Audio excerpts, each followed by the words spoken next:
अमर विश्वास एक ऐसा नाम जिसे मिले मुझे वर्षों बीत गए थे। मैंने लिफाफा खोला तो उसमें $1,00,000 का चेक और एक चिट्ठी थी। इतनी बड़ी राशि, वह भी मेरे नाम पर।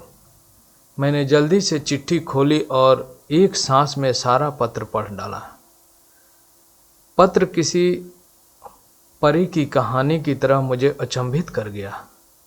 लिखा था, आदरणीय सर जी, मैं एक छोटी सी भेंट आपको दे रहा हूँ। मुझे नहीं लगता कि आपके एहसानों का कर्ज मैं कभी उतार पाऊँगा। ये उपहार मेरी अनदेखी बहन के लिए है। घर पर सभी को मेरा प्रणाम। आपका अमर। मेरे आँखों में वर्षों पुराने दिन साहस किसी चलचित्र की तरह तैर गए। एक दिन मैं चंडीगढ़ में टहलते हुए एक किताब की दुकान पर अपनी मनपसंदीदा पत्रिकाएं उलट पुलट कर रहा था कि मेरी नज़र बाहर पुस्तकों के एक छोटे से ढेर के पास खड़े एक लड़के पर पड़ी। वह पुस्तक की दुकान में घुसते हुए हर व्यक्ति से कुछ विनय करता और कोई प्रक्रिया न मिलने पर अपनी जगह पर आकर खड़ा हो जाता। मैं काफ़ी देर तक मूक दर्शक की तरह यह नज़ारा देख रहा था। पहली नज़र में यह फुटपाथ पर दुकान लगाने वालों द्वारा की जाने वाली सामान्य सी व्यवस्था लगी, लेकिन उस लड़के के चेहरे को निराशा सामान्य नहीं थी। वह हर बार नई आशा के साथ अपनी कोशिश करता, फिर वही निराशा। मैं काफ़ी देर तक उसे देखने के बाद अपनी उत्सुकता दबा नहीं पाया और उस लड़के के पास जाकर खड़ा हो गया। वह लड़का कुछ सामान्य सी विमान की पुस्तकें बेच रहा था। मुझे देखकर उसमें फिर उम्मीद का संचार हुआ और बड़ी ऊर्जा के साथ उसने मुझे पुस्तकें दिखानी शुरू की। मैंने उस लड़के को ध्यान से देखा। साफ सुथरा, चेहरे पर आत्मविश्वास, लेकिन पहनावा बहुत ही साधारण। ठंड का मौसम था और वह केवल एक हल्का सा स्वेटर पहने हुए था।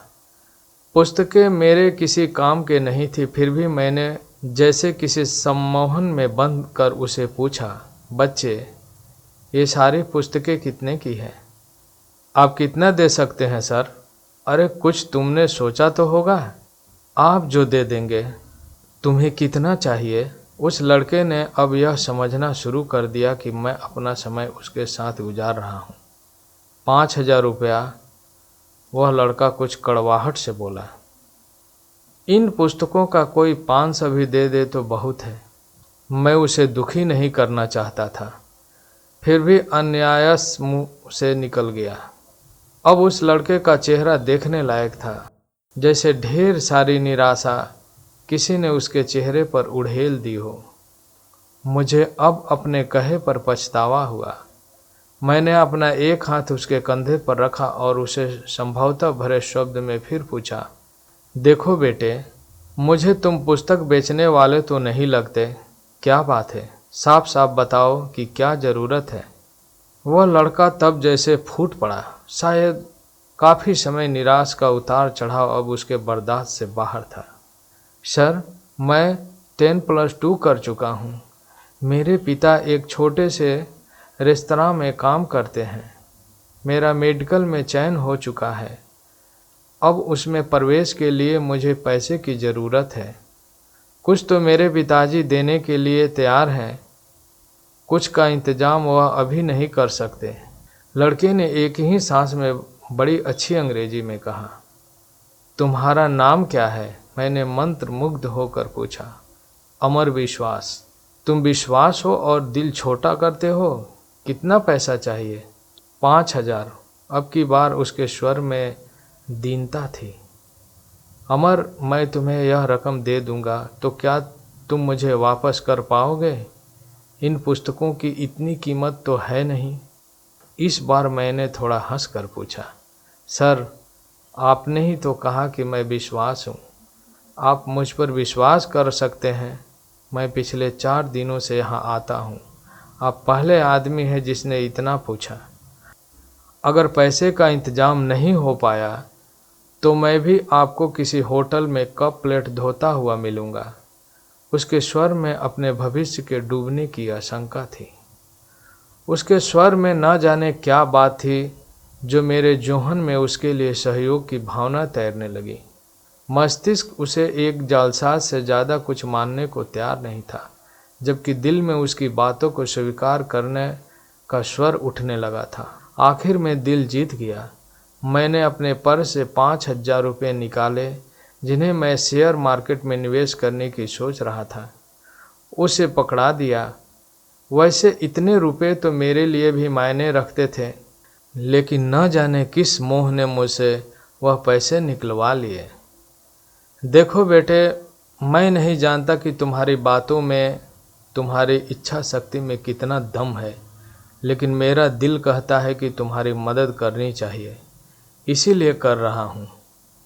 तुमसे 4-5 साल छोटी मेरी बेटी भी है, मीनी। सोचूंगा उसके लिए ही कोई खिलौना खरीद लिया। मैंने पैसे अमर की तरफ बढ़ाते हुए कहा। अमर हतप्रभ था।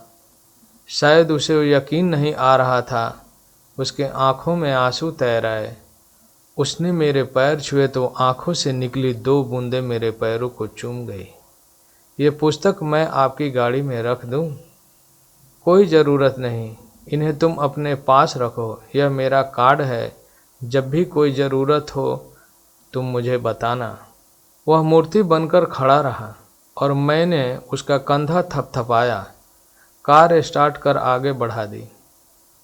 कार को चलाते हुए वह घटना मेरे दिमाग में घूम रही थी और मैं अपने खेले हुए जुए के बारे में सोच रहा था, जिसमें अनिश्चितता ही ज़्यादा थी। कोई दूसरा सुनेगा तो मुझे एक भावुक मूर्ख से ज़्यादा कुछ नहीं समझेगा। अतः मैंने यह घटना किसी को न बताने का फैसला किया। दिन गुजरते गए। अमर ने अपने मेडिकल में दाखिला की सूचना मुझे एक पत्र के माध्यम से दी। मुझे अपनी मूर्खता में कुछ मानवता नजर आई। एक अनजान सी शक्ति में, या कहे दिल में अंदर बैठे मानव ने मुझे प्रेरित किया कि मैं 1,000-2,000 रुपये उसके पते पर फिर भेज दूं। भावनाएं जीती और मैं अपनी मूर्खता फिर दोहराई। दिन हवा होते गए। उसका संक्षिप्त सा पत्र आता, जिसमें 4 लाइनें होती। मेरे लिए, एक अपनी पढ़ाई और एक मीनी के लिए, जिसे वह अपनी बहन बोलता था। मैं अपनी मूर्खता दोहराता और उसे भूल जाता। मैंने कभी चेष्टा भी नहीं की कि उसके पास जाकर अपने पैसे का उपयोग देखूं। न कभी वह मेरे घर आया। कुछ साल तक यही क्रम चलता रहा। एक दिन उसका पत्र आया कि वह उच्च शिक्षा के लिए ऑस्ट्रेलिया जा रहा है। छात्रवृत्तियों के बारे में भी बताया था और एक लाइन मीनी के लिए लिखना वह अब भी नहीं भूला। मुझे अपनी उस मूर्खता पर दूसरी बार फक्र हुआ। बिना उस पत्र की सच्चाई जाने समय पंख लगाकर उड़ता रहा। अमर ने अपनी शादी का कार्ड भेजा। वह शायद ऑस्ट्रेलिया में ही बसने के विचार में था। मीनी भी अपनी पढ़ाई पूरी कर चुकी थी। एक बड़े परिवार में उसका रिश्ता तय हुआ था। अब मुझे मीनी की शादी लड़के वालों की हैसियत के हिसाब से करनी थी।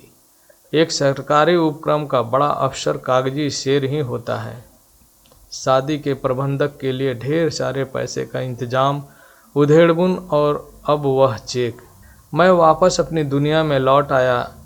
मैंने अमर को एक बार फिर याद किया और मीनी की शादी का एक कार्ड अमर को भी भेज दिया।